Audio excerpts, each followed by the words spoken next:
చాలాసార్లు మీతో చెప్పాను, ఇశ్రాయేలు ప్రజల మధ్య అన్ని అద్భుతాలు, అన్ని ఆశ్చర్యకార్యాలు జరగటానికి గల కారణం ఏంటి తెలుసా? వారు యెహోవా యందు నమ్మిక ఉంచారు. ఆయన ప్రవక్త అయిన మోషే యందును నమ్మిక ఉంచారు. అంటే దేవుని యందు ఎంత నమ్మిక ఉంచారో ఆయన ప్రవక్త అయిన మోషే యందు కూడా నమ్మిక ఉంచారు. ప్రవక్తలను నమ్ముకున్నవాడు ఎవడో పాడవలేదండి.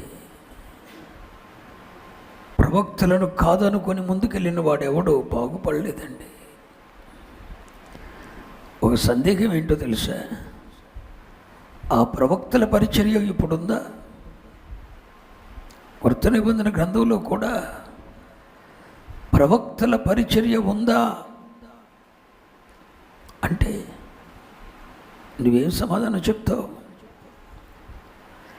ఎఫెసీ పత్రిక 4వ అధ్యాయంలో 13వ వచనంలో సంఘము క్షేమాభివృద్ధి పొందినట్లు దేవుడు కొందరిని అపోస్తలుగాను, కొందరిని ప్రవక్తలుగాను, కొందరిని సువార్థికులుగాను, మరికొందరిని కాపరులుగాను, మరికొందరిని. అంటే కొత్త నిబంధన సంఘంలో కూడా ఎవరున్నారు? ప్రవక్తలు ఉన్నారు.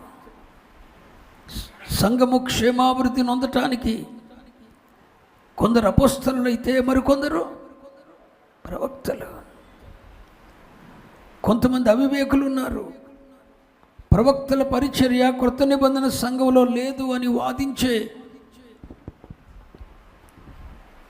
ప్రవక్తల పరిచర్య కొత్త నిబంధన సంఘంలో లేదు అని వాదించే కొంతమంది ఉన్నారు.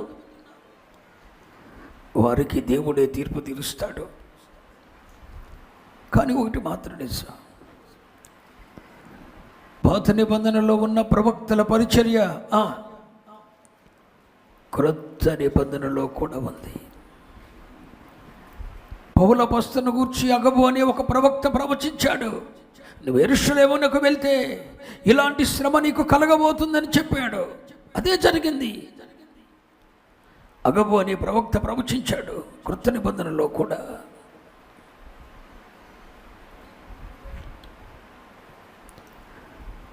ఒక ప్రవక్తి మాట నమ్మాడండి బారాకు. బలాఢ్యుడైన సిసెరా మీదకు యుద్ధము చేయటానికి బయలుదేరాడండి. 900 ఇనుప రథములున్న బలాఢ్యుడైన సిసెరా మీదకు యుద్ధం చేయటానికి బయలుదేరాడు ఒక ప్రవక్తి మాట నమ్మి. దేవుడు అతనికి చెప్పండి సహాయము చేయవచ్చును. మీలో ఎంతమంది ప్రవక్తల ద్వారా పలుకుబడిన మాటను నమ్మి ఆ వాగ్దాన ఫలం అనుభవించటానికి ఆ వైపు బయలుదేరిన మీతో ప్రవక్తల మాటను ఎప్పుడూ సిల్లీగా తీసుకోకూడదు, సింపుల్గా తీసుకోకూడదు. చాలా సీరియస్గా తీసుకోవాలి.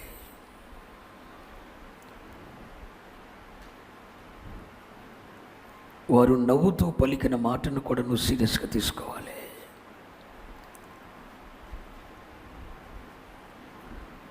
నీ గురించి ఒక మాట వారు సెలవిచ్చారే, దేవుని యుద్ధ నుండి పట్టుకొని తీసుకుని వచ్చిన ఒక మాట నీతో చెప్పారే, దాన్ని నువ్వు సీరియస్గా తీసుకోవాలి.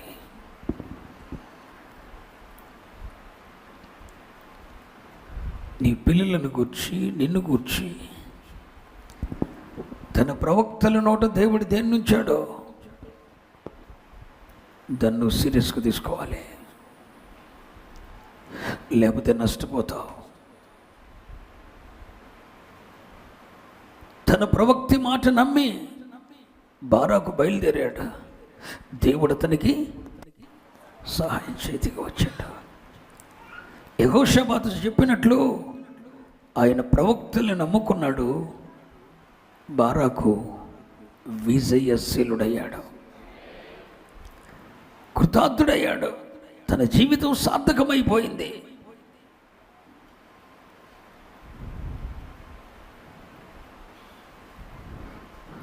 ఆహాబు రాజు ప్రవక్తలను నమ్మలేదు, ప్రవక్తలను చంపించాడు. అతని రక్తం కుక్కలు నాకాయి.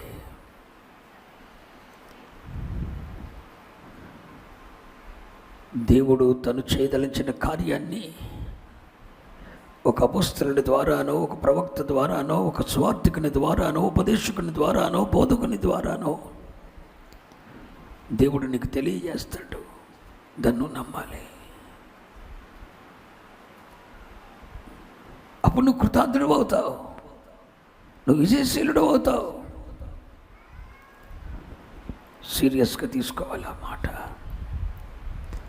బారాకు, సీసెరాను దేవుడు నీ చేతికి అప్పగించిన దినం ఇదే.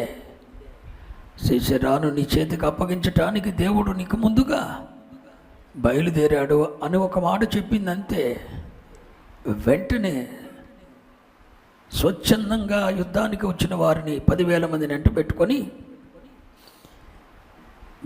బారాకు యుద్ధానికి బయలుదేరిపోయాడు. దేవుడు అతనికి సహాయము చేయవచ్చును. వాగ్దానం పొందుకొని, ప్రవక్తి ద్వారా ఒక వాగ్దానం పొందుకొని ఆ వాగ్దాన నెరవేర్పు కొరకు అడుగులేస్తున్న అతనికి దేవుడు సహాయము చేయవచ్చును. చాలాసార్లు దేవుడు నీతో మాట్లాడాడు. చాలా వాగ్దానాలు దేవుడు నీకు ఇచ్చాడు.